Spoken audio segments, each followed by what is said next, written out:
নমস্কাৰ আজি এটা নতুন ভিডিঅ'লৈ আপোনালোকক স্বাগতম জনাইছোঁ আপোনালোকৰ প্ৰিয় চেনেল ইলেক্ট্ৰিচিয়ান নলেজ নামৰ এই চেনেলটোলৈ আজি আমি এটা ইণ্টাৰেষ্টিং প্ৰেক্টিকেল শিকিম প্ৰেক্টিকেলটো হৈছে যে আমি 2A সুইচৰ সহায়ত কেনেকৈ এটা কলিং বেল আপোনাৰ ACB যিটো আসাম ষ্টেট ইলেক্ট্ৰিচিটি বৰ্ডৰ যিটো কাৰেণ্ট আৰু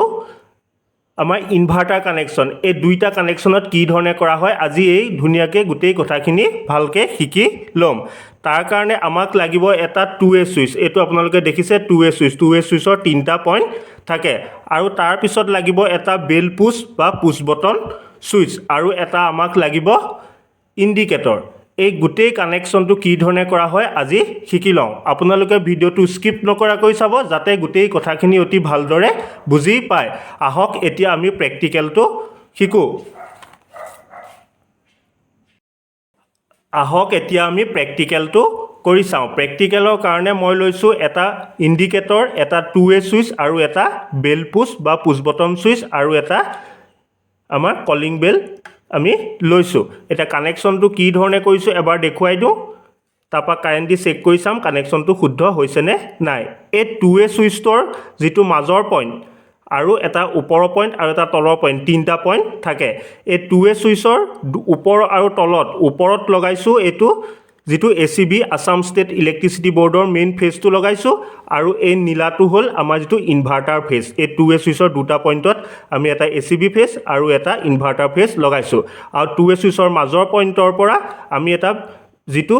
ইণ্ডিকেটৰটো সেই ইণ্ডিকেটৰ এটা পইণ্টত আমি ফেজটো দিছোঁ এই ৰঙাটো ফেজ ক'লাটো নিউট্ৰেল আৰু এই নীলাটো হ'ল আমাৰ ইনভাৰ্টাৰৰ ফেজ ইয়াত আমাৰ ইণ্ডিকেটৰত ফেজ আৰু নিউট্ৰেল দুইটা লাগে এই ফেজটো আমি লগাইছোঁ আৰু নিউট্ৰেলটো ইয়াত লগাইছোঁ আৰু আপোনালোকৰ যিটো বেল পুছ বা পুছ বটন সুইচ আছে তাৰ এটা পইণ্টৰ পৰা ফেজটো আমি এই যিটো কলিং বেলৰ এটা পইণ্টত এইটো আপোনালোকে দেখিছে মেইন ফেজটো লগাইছোঁ কলিং বেলৰ দুটা পইণ্ট থাকে আনটো পইণ্টত এইটো নিউট্ৰেল কানেকশ্যন আমি কৰিছোঁ এইটো আপোনালোকে দেখিছে এতিয়া মই চেক কৰি চাওঁ কানেকশ্যনটো শুদ্ধ হৈছেনে নাই ইয়াৰ পিছত মই চাৰ্কিট ডায়েগ্ৰামটো আঁকি ধুনীয়াকৈ বুজাই দিম তেতিয়া আপোনালোকে ভালদৰে বুজি পাব এতিয়া মই ফেজ লাইনটো অন কৰিছোঁ অন কৰাৰ পিছত এইটো ইণ্ডিকেটৰটো অন হৈছে মানে এইটো আমি ACB ফেজটো লৈছোঁ তাৰপিছত আপোনালোকে দেখিব মই এই কলিং বেলটো বজাইছোঁ এই কলিং বেলটো বাজিছে তাৰপিছত আকৌ চুইচটো তললৈ বহুৱাই দিছোঁ 2A চুইচটো বহুৱাই দিলত কি হৈছে আকৌ বাজিছে সেইটো ধুনীয়াকৈ বাজিছে মানে তললৈ হ'ল যিটো ACB ফেজটো আছে আৰু ওপৰলৈ আপোনালোকৰ যিটো আমাৰ ইনভাৰ্টাৰ ফেজটো আছে দুই ধৰণে কাম কৰিছে এৰে দি পেলাই ওপৰলৈ বহুৱাই দি পেলাই এইটো দিলেও বাজিব আৰু তললৈ বহুৱাই পেলাই কলিং বেলটো দিলেও আপোনালোকে বাজিব এনেধৰণে আপোনালোকে যি ধৰণে দৰকাৰ হয় সেই ধৰণেই আপোনালোকে কানেকশ্যনটো কৰি ল'ব পাৰিব ইনভাৰ্টাৰ বোলে এতিয়া আমাৰ কাৰেণ্ট গুচি গ'ল তেতিয়া আমি ইনভাৰ্টাৰত দি লৈ আকৌ ইনভাৰ্টাৰৰ ফালে কাম কৰিব পাৰোঁ যদি বোলে ACB আহি গ'ল আকৌ চুইচটো বহুৱাই পেলাই আমি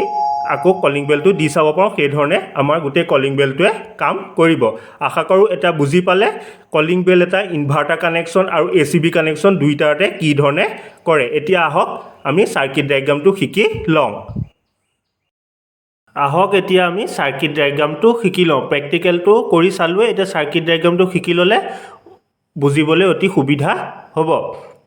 এইটো মই লিখি ৰাখিছোঁ calling bell connection inverter phase and ACB phase ACB মানে আসাম ষ্টেট ইলেক্ট্ৰিচিটি বৰ্ড যিটো আপোনালোকৰ ঘৰত ফেজ আহে সেই ফেজটো আৰু ইনভাৰ্টাৰ ফেজ এইটো হ'ল এটা কলিং বেল এইটো হ'ল বেল পুছ বা পুছ বটন সুইচ এইটো চাৰ্কিট ডায়েগ্ৰাম আকোতে বেল পুছ বা পুছ বটন সুইচৰ এইটো এটা চিন বা চিম্বল আৰু এইটো 2A সুইচ আৰু এইটো ইণ্ডিকেটৰ এতিয়া মেইন যিটো ACB ফেজটো ৰঙা আৰু ইনভাৰ্টাৰ ফেজটো এইটো মই নীলা দিছোঁ ACB ফেজটো ৰঙাটো আহি 2A সুইচৰ ওপৰ পইণ্টত লাগিলেহি প্ৰেক্টিকেলত দেখুৱাৰ দৰে আৰু ইনভাৰ্টাৰ ফেজটো আহি 2A সুইচৰ তলৰ পইণ্টত লাগিলেহি 2A সুইচৰ মাজৰ পইণ্টৰ পৰা ইণ্ডিকেটৰত ফেজটো দিছোঁ আৰু সেই তাৰ পৰাই এটা ফেজ ইণ্ডিকেটৰৰ পৰা ওলাই গৈ যিটো বেল পুছৰ এটা পইণ্টত লাগিছেগৈ আকৌ ইনভাৰ্টাৰ ফেজটো যিটো তলত লাগিছে তাৰপিছত আপোনালোকৰ এটা ACB ফেজ বেল পুছৰ ওপৰৰ পৰা গৈ কলিং বেলৰ লগত কানেক্ট হৈছে নিউট্ৰেলটো এক্সট্ৰাকৈ গৈ অকল কলিং বেলত